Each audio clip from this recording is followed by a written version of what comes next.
네, 안녕하세요. 정태익입니다. 이번 영상은 며칠 전에 발표한 상가임대차 보호법 그 개정안에 대해서 한번 분석을 해보려고 합니다. 12월 22일에 발표를 했어요. 정부에서. 그 상가임대차 보호법이라는 게 있는데 상가 주인과 상가 세입자 간에 그런 뭐 다툼이나 어떤 그런 게 있겠죠. 항상. 그럴 때 아무래도 임차인이 약자다 보니까 임차인을 보호하는 법입니다. 그 말은 당연히 임대인의 권리를 제한하는 그런 법이겠죠. 근데 그거를 개정했습니다. 그래서 그거를 내년부터 이제 적용을 할 테니까 미리 알아두세요 라고 예고를 한 거죠. 이 법이 개정이 되면은 18년도 1월 말부터 적용이 되니까 이제 약 한 달 정도 뒤면은 이제 오늘 방송하는 내용이 우리 실생활에 영향을 미치게 됩니다. 그러니까 뭐 내용이 길지는 않아요. 아마 금방 끝날 거긴 한데 그래도 한번 알아두면은 도움이 되겠죠. 보도자료가 발표가 됐는데 거기에 간단하게 추진 배경이 나와 있습니다. 이렇게 개정안을 발표한 이유는 최저임금이 인상이 됩니다. 그래서 그거에 따라서 임차인들이 인건비에 대한 부담이 오겠죠. 제가 지금 기억하기로는 7,500원인가로 올라가는 걸로 알고 있는데 그리고 내후년인가에는 뭐 10,000원까지 올리겠다고 하는 게 지금 이 정부의 정책이죠. 그러니까 앞으로 인건비가 계속 올라가는데 임대료까지 올라가면은 너무 부담스럽지 않겠냐. 그러니 임대료를 좀 제한하자라는 게 취지랍니다. 이해되시죠? 저는 상가를 가지고 있는 입장에서 이 취지가 좀 뭐 마음에 들지는 않습니다. 그게 무슨 말이냐? 아니, 당연히 임대인들이 좀 손해를 보면 어때? 라고 생각하시는 분들도 있어요. 분명히. 그건 알지만 엄밀히 얘기하면 임대인도 국민이고 임차인도 국민인 거죠. 그러니까 어느 한쪽에 혜택을 준다는 거는 다른 한쪽에는 뭐 안 좋게 얘기하면 피해를 주는 건데 이거를 너무 정부가 한쪽의 편에 서서 그냥 너네는 부자고 너네는 나쁜 놈들이니까 좀 희생을 해. 희생을 하라. 이런 식으로 나온단 말이죠. 근데 요거는 좀 아주 객관화시켜서 보면 좀 잘못된 논리입니다. 왜냐면 임대인의 혜택을 뺏어다가 임차인한테 주는 거는 정부 입장에서는 정말 쉬운 일이잖아요. 내 세금을 안 써도 되고 내 어떤 손해보는 거 없이 그냥 국민들끼리 싸우라는 얘기밖에 안 되는 거죠. 제가 봤을 때는 정확하게 좀 바꾼다면은 임대인의 혜택 뭐 이런 건 그대로 두고 임차인한테 어떤 지원 정책을 해주는 게 맞지. 임대인 걸 뺏어다가 임차인한테 주는 거는 그리 좋은 방법은 아닌 거죠. 왜냐면 필연적으로 부작용이 생깁니다. 이런 것들은 항상 어디 한쪽만의 혜택을 준다고 해서 그게 계속 유지가 되지 않거든요. 이 정부의 정책이라는 건 항상 양쪽을 다 아울러서 가야 되는데 지금 주택 정책이나 대출 정책이나 지금 상가 정책들이 다 일방적으로 한쪽에만 너무 이렇게 치우쳐져 있기 때문에 이게 앞으로 뭐 1년, 2년, 3년 지나면서 부작용으로 나타날 수 있다. 이 부분이 분명히 문제가 될 것 같아요. 어쨌든 진행을 해보겠습니다.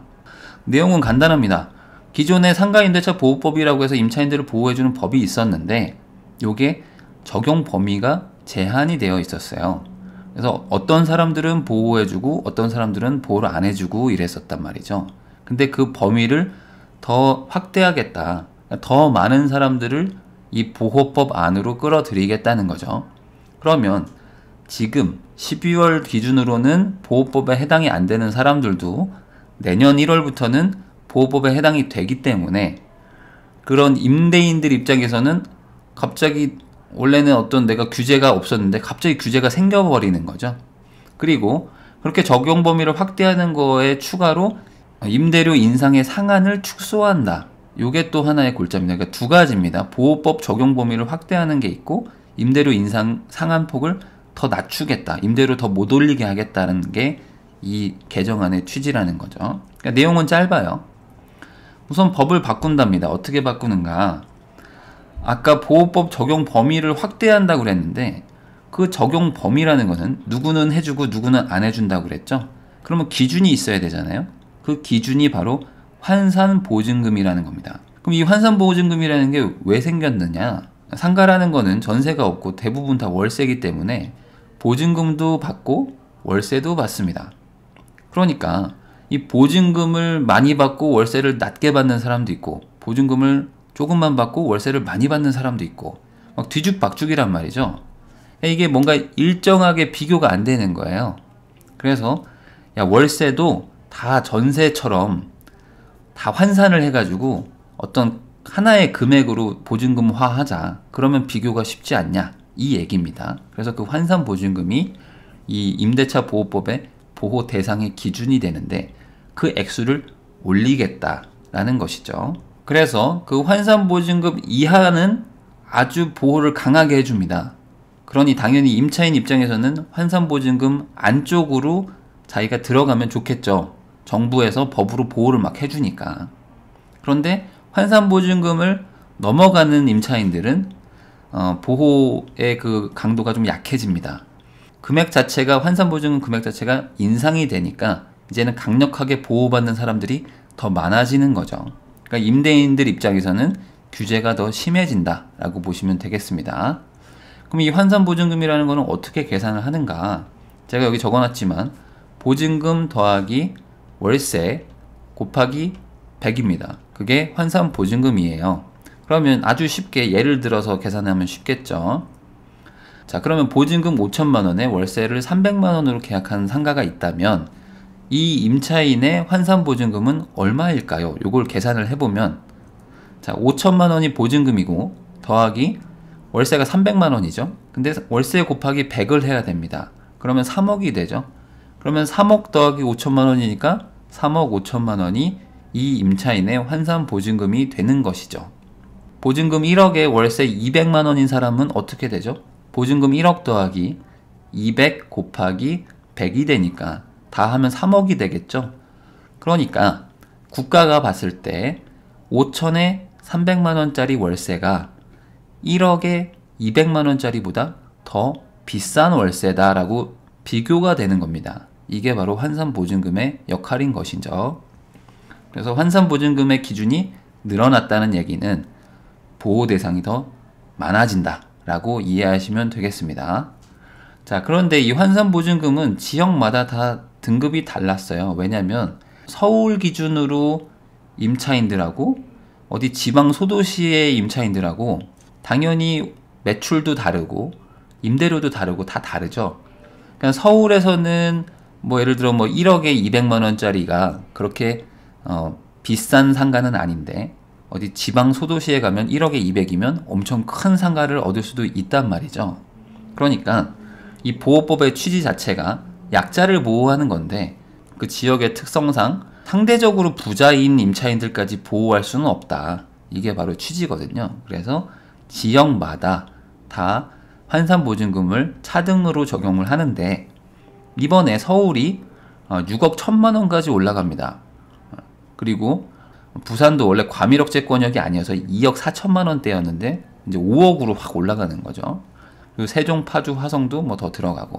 그러니까 기존보다 거의 약 40% 정도가 금액이 증액이 됐습니다. 그러니까 당연히 임차인들도 더 많이 혜택을 보게 되겠죠. 보호법의 테두리 안으로 들어온다 이렇게 보시면 되겠습니다.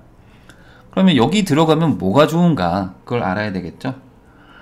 가장 큰 게 이겁니다. 그러니까 임대료의 인상률을 제한받아요. 환산보증금을 초과하던 임차인들은 주인이 얼마든지 올릴 수 있었어요. 시세에 맞춰서. 그러니까 예를 들어 작년보다 올해가 갑자기 월세가 20%가 시세가 상승을 했다. 그럼 환산보증금에 해당이 안 되던 임차인들은 주인이 올려달라고 하면 올려줬어야 됩니다. 근데 환산보증금 안에 들어와 있는 사람들은, 그러니까 보호법의 대상이 되는 사람들은 시세가 20%가 뛰든 30%가 뛰든 그건 다 연 9%로 제한을 받았었어요. 기존에는요. 그러니까 당연히 이 환산보증금이 늘어났다는 것만으로도 어떤 세입자들은 많은 혜택을 받는 거죠. 임대료 상승의 제한을 적용을 받으니까. 그런데 그거를 이번에 한 번 더 월세를 9%가 올라가는 게 아니라 5%로밖에 안 올리는 걸로 더 낮추겠다는 거죠. 그러니까 보호의 대상이 된 것도 좋은데 거기서 9%에서 5%로까지 상한을 딱 막아버리는 걸 하나의 혜택을 더 주는 거죠. 그러면 예시를 들어드려야지 쉬우니까. 보증금 1,000만 원에 월세 100으로 계약했는데 예를 들어 1년이 지났어요. 그래서 재계약을 할 때가 됐습니다. 그러면 연 5%로 제한한다는 거잖아요. 1월 말부터. 그럼 얼마를 올릴 수 있는가?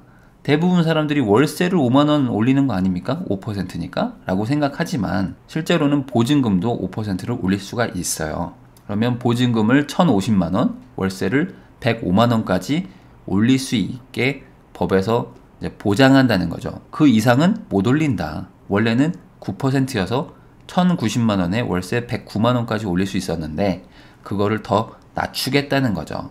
그러면 상가 주인들 입장에서는 보증금 50만원 더 받아봐야 큰 의미가 없어요. 그래서 보통 보증금을 안 올리고 이 50만원에 해당하는 월세를 더 올리죠. 6, 7천원 정도 더 올라가는 겁니다. 그러니까 실제로는 뭐 월세를 뭐 105만 몇천원 이렇게 받든지 뭐 아니면은 요번에 안 올리고 다음번에 올린다고 하든지 뭐 그렇게 하는 거죠. 보통은 보증금을 잘 올리지 않아요. 자, 그러면 이거 말고 뭐 어떤 혜택이 있는가? 그런 건 없어요. 그러니까 두 가지밖에 없습니다. 이 개정안은 아주 심플합니다. 그러니까 보호 대상을 넓히겠다. 그리고 보호 대상 안에 들어온 사람들은 임대료 상승 제한을 더 하겠다. 그래서 임차인들이 조금 더 월세를 안정적으로 낼 수 있게 급격하게 상승하지 않도록 막겠다는 것밖에 없습니다. 그러면 이제 저 같은 상가를 투자하는 사람들한테는 어떤 영향이 오는지가 이제 궁금하시겠죠. 아까도 말했듯이 최저임금 같은 게 올라가면 임차인들은 이제 영향을 받아요. 아무래도. 그러면 임차인들은 자기의 이익을 깎아먹을 수밖에 없고, 그러면 어쩔 수 없이 최저임금이 올라가면 메뉴 가격도 올릴 수밖에 없습니다. 왜냐면 자기가 원래 200 벌던 거를 월급을 주고 나면 150, 130으로 줄어드는데 그럴 수는 없잖아요. 그러니까 자기도 매출을 올리려면 당연히 가격을 올릴 수밖에 없죠. 그러더라도 어찌됐든 간에 악화가 되는 건 맞죠. 인건비가 늘어나니까. 그래서 그 부분을 상가 주인들을 쥐어짜서 너네들한테 혜택을 줄게. 이게 이 정책의 목적이란 말이죠. 그러니까 상가 주인들한테는 어찌됐든 안 좋은 거예요. 안 좋은 건 맞다. 그런데 이게 엄청나게 큰 변화는 아니에요. 그래서 뭐 상가 투자를 하면 안 된다. 뭐 상가 투자자들한테 뭐 엄청난 악재다. 뭐 이런 그런 기사도 있는데 그건 말이 안 되는 얘기입니다. 왜 그런지 보죠. 가장 큰 게 계약갱신 청구권이었어요. 그러니까 기존에는 법으로 보호하는 게 5년이었습니다. 그러니까 어떤 임차인 하나 받으면 이 사람이 나가기 싫다고 하면 5년까지는 무조건 계약을 연장을 해줬었어야 돼요. 근데 이거를 가을 때만 해도 한 10년까지 늘리겠다. 이 정부가 5년이 아니라 10년으로 늘리겠다라고 막 이렇게 발표를 했었는데 이번 정책에서는 빠졌습니다. 그러니까 여전히 임차인은 5년은 보장받지만 그 이후로는 더 보장받을 수는 없다는 거죠. 그리고 기존 계약을 소급한다고 그랬어요. 기존 계약을 소급한다. 그러니까 새로 하는 신규 계약부터 5%로 제한하는 게 아니라 기존에 있던 사람들도 9%로 올릴 거를 5%로 줄여버린다는 거죠. 그러면 내가 1월에 재계약이었던 사람 있을 수가 있잖아요. 근데 그런 사람들도 원래는 9% 올리려고 했는데 갑자기 5%밖에 못 올리게 되는 거예요. 그러니까 이런 부분은 확실히 나한테 페널티가 오는 거죠. 그 상가 주인들 입장에서는 애초에 시세보다 조금 싸게 빌려줘서 이 사람이 들어온 다음에 내년에 재계약할 때 좀 올려야겠다라고 생각하고 있었던 그 상가 주인이라면 갑자기 뒤통수 맞게 되는 거죠. 5% 이상 못 올리니까 4%만큼 못 올리게 되는 거죠. 그런데 이게 무조건 그러면은 임차인한테 좋은 거냐? 좋긴 좋겠지만 약간 조삼모사 같은 거예요. 뭐냐면 계약갱신 청구권은 여전히 5년이기 때문에 기존 계약자들도 5년을 딱 채우잖아요. 그러면은 시세대로 받을 수 있습니다. 시세대로 받는다. 그러니까 당연히 9%를 올리려고 했던 상가 주인 입장에서는 그럼 뭐 몇 년 있다가 한 번에 왕창 올려야겠다 라고 마음을 먹게 되는 거죠. 그러면 지금은 조금 적게 내겠지만 5년을 채운 뒤로는 임대료가 폭등할 수 있다 이겁니다. 그리고 지금 만약에 공실이거나 아니면은 두세 달 있다가 임차인이 나갈 것 같은 그런 상가 있잖아요. 그런 상가를 가지고 있는 임대인 입장에서는 이제 임차인을 아주 가려서 받게 될 수밖에 없는 거예요. 내가 여기 지금 비어있는 칸에다가 누굴 넣으면 5년간 이 사람한테 보장을 해야 되고 월세도 5%밖에 못 올리니까 시작할 때부터 신중하게 고를 수밖에 없는 거죠. 애매한 사람 받아가지고 이 사람을 내가 5년을 끌고 갈 바에는 차라리 한두 달 더 비우더라도 정말 잘할 사람, 좋은 업종만 가려서 받게 된다. 그렇게 상가 주인들은 생각할 수밖에 없다는 거죠. 그러니까 내가 어떤 진짜 이 동네에서 뭔가 장사를 하고 싶고 뭔가 사업을 하고 싶은 사람 입장에서는 이제 약간 더 구하기가 힘들어지는 거예요. 옛날보다는. 임대인들을 규제한다는 얘기는 임대인들도 자기들 살 길을 찾기 때문에 당연히 임차인들을 골라서 받고 좀 꺼려하고 이런 것들이 생겨나는 거죠. 그러니까 아까도 말했듯이 한쪽에만 너무 혜택을 주면은 다른 한쪽에서 부작용이 날 수 있는데 그런 부분들이 생긴다는 겁니다. 그리고 신규 계약 임차인들은 아예 월세를 높게 시작하는 경우가 생길 수도 있어요. 뭐냐면 앞으로 5년간 못 올리니까 진작에 올려버리는 거죠. 아예 시작부터. 저라도 그럴 것 같아요. 제가 만약에 월세를 한 300 정도를 생각하고 있었는데 이번 정책이 딱 발표가 돼서 2월부터는 적용이 된다고 치면 그러면 좀 기분이 나쁘잖아요. 제가 이제 상가 주인이라고 생각하면 앞으로 못 올릴 거를 생각하면 물론 올리는 게 무조건 올리는 게 아니라 시세에 맞춰서 가야 되지만 어찌됐든 5년 뒤에 시세가 지금보다 좋아질 거라고 상가 주인들은 다 생각한단 말이죠. 바라기라도 하죠. 그러니까 야 앞으로 못 올릴 거면은 뭐 10만원 20만원이라 더 올려받아야 되겠다라고 생각을 할 수밖에 없는데 이 생각을 나만 하는 게 아니고 주변의 모든 임대인들이 다 같이 생각을 할 거 아닙니까? 모두 적용을 받으니까. 그러니까 월세가 조금 지금 시세보다 더 올라갈 수밖에 없는 부작용이 생기는 거죠. 이거는 당연한 거예요. 임대인을 규제하면 당연히 임대인은 임차인한테 떠넘길 수밖에 없는 것이고 그럼 임차인은 당연히 약자이기 때문에 임차인이 다 떠안게 되는 것이죠. 물론 기존 계약자들은 어쩔 수 없지만 5년 채우고 나면 폭등을 시킬 것이고 시세가 올랐다면 그리고 신규 계약자들은 잘 가려서 받을 것이고 들어온 사람도 월세를 더 내놔라 시작부터 더 받겠다라고 하겠죠. 당연히 이런 부작용들이 생길 수는 있을 거예요. 저는 이 정책은 그냥 조삼모사 정책이라고 봅니다. 물론 5%를 낮췄기 때문에 기존 임차인들한테는 좋을 수 있어요. 월세가 안정적으로 올라가니까. 그렇지만 결국에 5년을 채우고 나면은 그동안 못 받은 거 다 받으려고 할 겁니다. 임대인들 입장에서는. 안 받을 수가 없죠. 자기 돈을 투자하고 이자도 낸 게 있는데 그동안 손해본 걸 다 회수하고 싶잖아요. 사람의 마음은 다 똑같죠. 그러면 어쩔 수 없이 그 다음에 또 확 올려줄 수밖에 없는 거고 또 신규 세입자를 받으려고 하겠죠. 못 올려준다? 그럼 나가 이런 식으로 해버릴 거란 말이죠. 다른 사람 받게. 그리고 다른 사람 받을 때는 일부러 앞으로 5년치를 더 챙겨서 더 세게 받으려고 한단 말이죠. 그래서 이 정책을 통해서 상가 투자자들한테는 뭐 커다랗게 와닿는 건 없어요. 물론 뭐 임차인들 입장에서는 당장은 좋겠죠. 당장은 뭐 월세 안 올라가고 뭐 혜택이 있으니까. 그렇지만 결국에 지금 오르나 5년 뒤 오르나 똑같이 올라가는 건 마찬가지인 거고 오히려 방향이 어떻게 갈지 모르겠지만 임대인들 입장에서는 야 그럴 거면 월세 더 받자 라는 쪽으로 갈 수밖에 없다. 그래서 이 정책의 의미는 큰 건 없다.